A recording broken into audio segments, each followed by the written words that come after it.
कोई औरत से क्यों नहीं पूछता इस बारे में? हाँ, क्योंकि कोई उसे उतना जरूरी समझता ही नहीं है। उस पर बस थोपा जाता है जिम्मेदारी, जरूरतें, गलतियां। गलती हो गई तो उसे अपने मायके भेज दो। घर में ज्यादा काम बढ़ गया तो बहू को वापस घर बुला लो। शादी के बाद बच्चा नहीं हुआ तो वो बांझ औरत कहलाती है।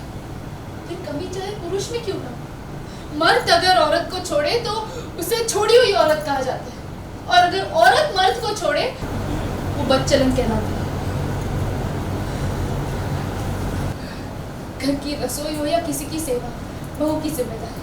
दहेज कमाया, बहू की जिम्मेदारी। बेटा हो या बेटी ये पुरुष पर निर्भर करता है, लेकिन बेटी हुई तो बहू जिम्मेदार। लड़की आजकल चांद पे कदम रख रही है, लेकिन एक बेटी अपने घर का चिराग कहलाने के हद तक नहीं पहुंच पाती। कभी झगड़ा हुआ तो बहू पे जोर डाला जाता है कि वो अपने खून के रिश्तों से नाता तोड़ दे। लेकिन कोई औरत से क्यों नहीं पूछता कि एक औरत चाहती क्या है? ये सारे फैसले दूसरे क्यों लेते हैं? वो क्यों नहीं तय कर सकती कि उसे ससुराल में रहना है या मायके में? कब तक एक औरत ससुराल और मायके के बीच के भंवर में फंसी रहेगी?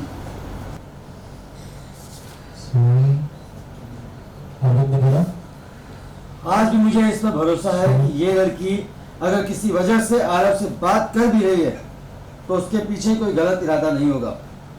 मैं यकीन से कहता हूँ कि ईशा मेरी काव्या का न कल बुरा चाहती थी, न आज और न कभी बुरा चाहेगी।